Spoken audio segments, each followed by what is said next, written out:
Hey you guys, it's Peter, and welcome to my channel, Peter Likes Books. And today is my November TBR. I have been waiting 12 days now to do this. And what's happened is that when I'm uploading videos on my other channel, I'm uploading them on my phone a lot because our Wi-Fi is so slow in our house that I have to do it from my phone. For some reason, it goes faster on my phone. And I wanted to show things on my phone or read things from my phone while I'm doing my TBR, and I always forget. So today, I'm filming this before. So let's get right into this video. Today is my November TBR, and I am, when I've done TBRs in the past, to be reads, I have always been, like, it's like when you go to the buffet and you get everything on your plate and then you get back and you're like, I can't eat it all. It's like that, right? I always put like 15 books on my TBRs and then I don't read half the books. So this month, I'm going to be very realistic. And this is more of a want to read. Like, I really like to do more want to reads and to be reads kind of things. But I will say that I have some goals in here, some things that I'm going to read and all that kind of stuff. So let's get right into Peter Likes Books November TBR. Okay, so first of all, if you are part of Peter's book club, or you would like to be part of Peter's book club, which is really not just my book club, it's everybody else's book club. There's over like 900 people in the book club now, which is so incredible and weird and awesome. And I always wanted to have a book club or be part of a book club when I was growing up. And even in my adulthood, and I was just always, I would look them up in the newspaper and I'd be real intimidated to go, and they would always be at like bookstores around here, or libraries, and I'd be like, I should go and do that, but I'd be real intimidated. So I was like, just start your own. I want to give a special thanks to my book club assistant, Mel, and all of the people that participate out there, all the people that come to the live streams, because there's 900 people in the group, but only like 30 to 50 people come to the live streams, which is still awesome. I mean, 30 to 50 people in a discussion about a book, I think is great. We just finished You by Carolyn Kepnes. I think we all really enjoyed the book. We thought it was weird. We thought it was different. But if you're looking for something a little weird and different right now to read, You by Carolyn Kepnes would be a great choice for that. I don't know if I don't think I actually have done a review of that on this channel. So I'm going to have to go in there and do my review of You by Carolyn Kepnes. The book that we are currently reading is Franny and Zoe by J.D. Salinger. So if you have never read this before, we wanted to do something a little bit different, not just Catcher in the Rye, because most of us have read Catcher in the Rye out there, and a lot of us have read Franny and Zoe. I read it years and years ago, like when I was in high school or college. I think I read part of Franny, but I don't know if I read Zoe because it's split in two. It's the first part's Franny, the second part's Zoe.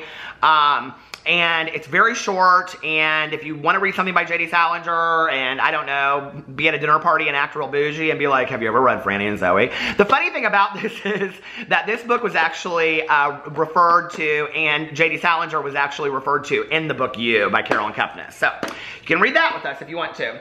The other thing is, if you have been following along for a while, you know that I am reading a Harry Potter book every month until I complete them in January. I'm currently right now behind, okay? I'm listening to the audiobooks by Jim Dale on Audible. If you want to listen to these books, an audio version of them, now I haven't listened to the other person, Steven, I can't think of who does, the UK actor that everybody knows and loves. Why can't I think of his name? I don't know.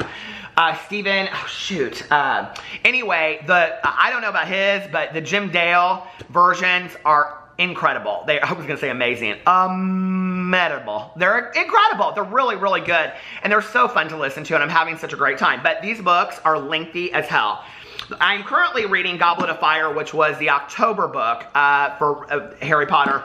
And look, this is really cool. So this is if you haven't seen these, all of them, when they lay down together, they go together. Can you see? See right there at the bottom where the snake. Pretty cool. But anyway, these books right here, Goblet of Fire is like 20 hours and 50 minutes on Audible. And even though I listen to the books 2 times speed, it's kind of hard for me to understand sometimes what's going on. So I have to rewind it or slow it down to 1.5 or 1.75. So it's taking me a really long time to get through the audiobooks right now. So that's why I'm behind. My goal is that I am going to achieve, because the November book is Order of the Phoenix, the Harry Potter and the Order of the Phoenix. And my goal is to complete both of these books and be back on track by December, which I think will happen. So I'm listening to a lot of Audible right now. What else are you going to, so if you want to read these with me, you can read these with me. We have read so far Harry Potter and the Sorcerer's Stone was July. That was a reread for me. I'd only read it one time before, and I had never read any of the other Harry Potter books. The second book that we read was August, and it was Harry Potter and the Chamber of Secrets. September was Harry Potter and the Prisoner of Azkaban, which I think so far is my favorite. I don't know why. Maybe Chamber of Secrets, but it's a close tie between the two. And then this month, we're reading these and going forward. Okay. So, then October was Goblet of Fire, and November is Order of the Phoenix, if you'd like to read them with me. Okay. What else are you listening to on Audible, Peter? Well, I have 40 hours of Audible right here, so that's probably going to put me through the end of November. But if I do finish that, then I am going to read Hank Green, brother of John Green, who wrote The Fault in Our Stars, An Abundance of Catherines. Why can't I think of all of them? You know what's interesting is that everybody has a different favorite John Green book. Okay, my favorite is Fault in Our Stars, but I have to say that my second favorite is, why can't I think of these books right now? The one where they follow her and she goes all over the, why can't I think of the John Green books? Anyway, it's what happens when you get older. An Abundance of Catherines, that was his very first book, which I liked. Anyway, I'll remember it in just a second. So this month, I would like to listen, and if I finish these, I will listen to it. If I don't, I'll listen to it next month. An absolutely remarkable thing by his brother, Hank Green. And Paper Towns. Paper Towns, that's what it was. I love Paper Towns, but what's the one where they go to the boarding school? Like, that's like everybody's always favorite. Like, that's like my least favorite. I don't know why, it was so dark. Oh, no, that's not true. Turtles All the Way Down, I think, is my least favorite, and then that one. Why can't I remember what that's called? Anyway, The Carls Just Appeared. Is this book? Yes, okay. The Carls Just Appeared. Coming home from work at 3 a.m., 23-year-old April May stumbles across a giant sculpture. Delighted by its appearance and craftsmanship, like a 10-foot-tall transformer wearing a suit of samurai armor, April and her friend Andy make a video with it, which Andy uploads to YouTube. Sound familiar? The next day, April wakes up to a viral video and a new life. News quickly spreads that there are Carls in dozens of cities around the world, everywhere from Beijing to Buenos Aires. And April, as her first documentarian, finds herself at the center of an intense international media spotlight. Now April has to deal with the pressure on her relationship, her identity, and her safety that this new position brings, all while being on the front lines of the quest to find out not just what the Carls are, but what they want from us. Now let me just tell you something, okay? I had an idea very similar to this, and not about the Carls, okay, but it was about this girl back in the day. This was one of the writing ideas that I had, and I was starting.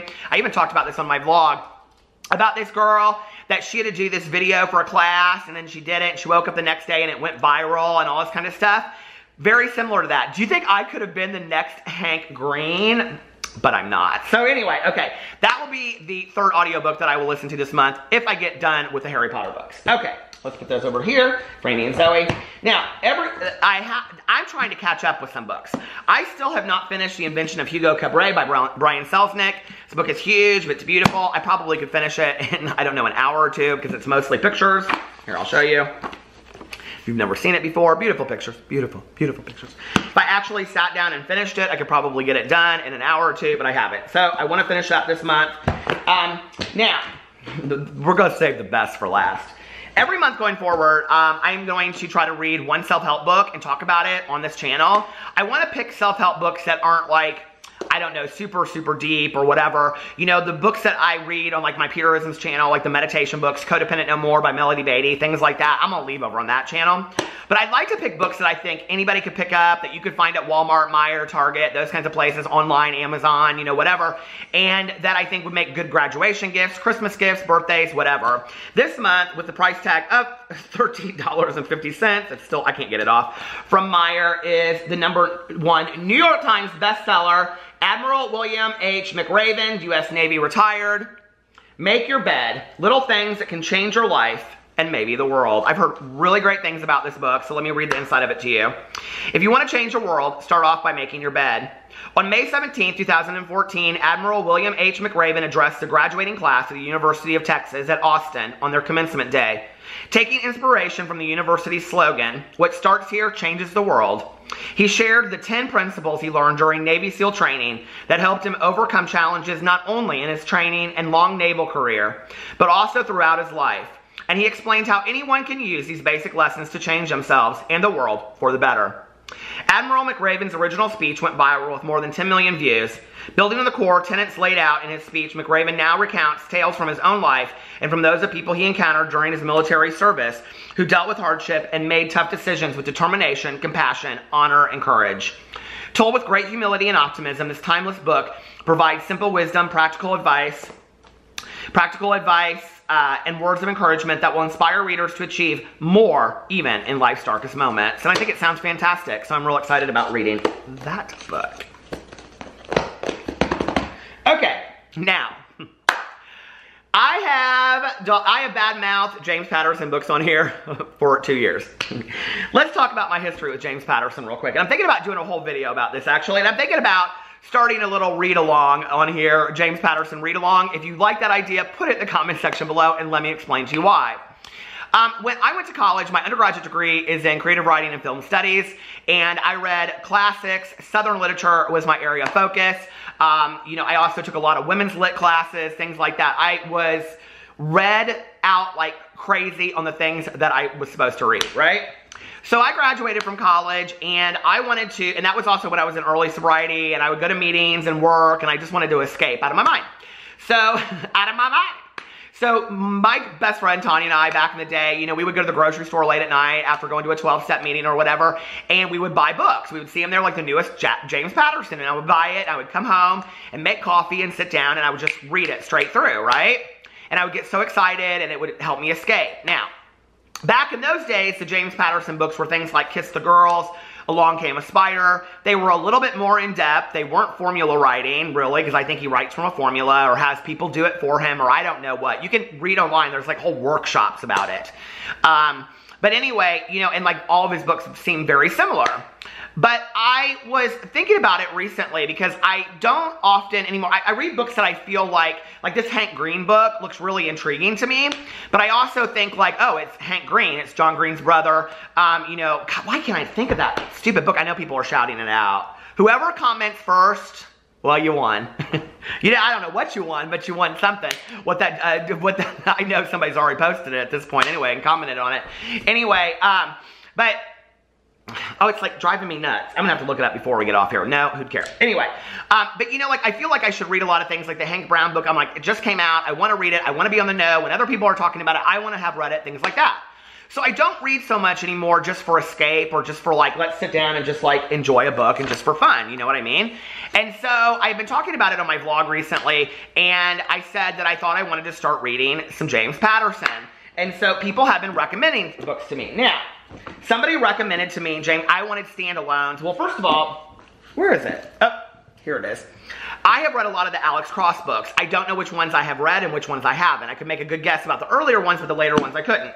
So I went in and I got this new series, not new, I mean it's old now, but it's about Michael Bennett, and it's a new detective series that he has. Not a new one, but new to me. And I got Step on a Crack, which is the first one, okay? But then I said I wanted to read a standalone. And somebody recommended to me, somebody recommended to me to read James Patterson's The Murder House. So I went and bought this, okay? But then like four people recommended to me to read The Quickie by James Patterson, which one of my friends had recommended to me like 2 years ago or a year ago to read. I have no idea when it happened. They recommended it to me. So I found it over there in my cabinet, I pulled it out, and I started reading it. And I had read like the first 63 pages. Well, last night I sat down, and I read the other 63 pages, and now I'm on page, I read back again so that I could catch up, because I didn't remember, a lot about what had happened. I didn't remember about the Quickie. The Quickie's what the book's about. But now I am back, and I am on page 72, chapter 25. Can you imagine 25 chapters and 72 pages? Because the chapters are like a page and a half. But I'm really enjoying it, and I sat on the couch, and I was like, oh my God, I miss just kind of escaping and get out of my mind. It's not heavy reading, it's not anything serious or anything like that. So I'm gonna read The Quickie this month, is my plan, and then also either Step on a Crack and start this series, or James Patterson, The Murder House. If you've read both of these or either of these, please comment below and tell me which one you think that I should read. Or if you have a favorite James Patterson, put it in the comment section below. I loved Kiss the Girls, I loved Along Came a Spider, I love those first books, but after that, and I know Black Sunday I think was his very first book, but after that, they just kind of got this formula writing, and I lost interest over it a while. I also read some of his Women's Detective Club, I read that one a little bit, and all this kind of stuff, but let me know what you think in the comment section below. If you guys would like to like pick one James Patterson to read a month and we could, you know, read it together, hey, I'm all for that too. So, and I could do a little poll and you guys could pick which James Patterson we're going to read every month. See, it could be like that. Are there James Patterson book clubs on YouTube, on BookTube? Probably not. Okay. I'm losing all my books. So here's my big thumbnail. Here's my big November TBR of what I'm gonna be reading. Yeah, probably just this one. Anyway, I love you guys, and I will see you tomorrow. Bye.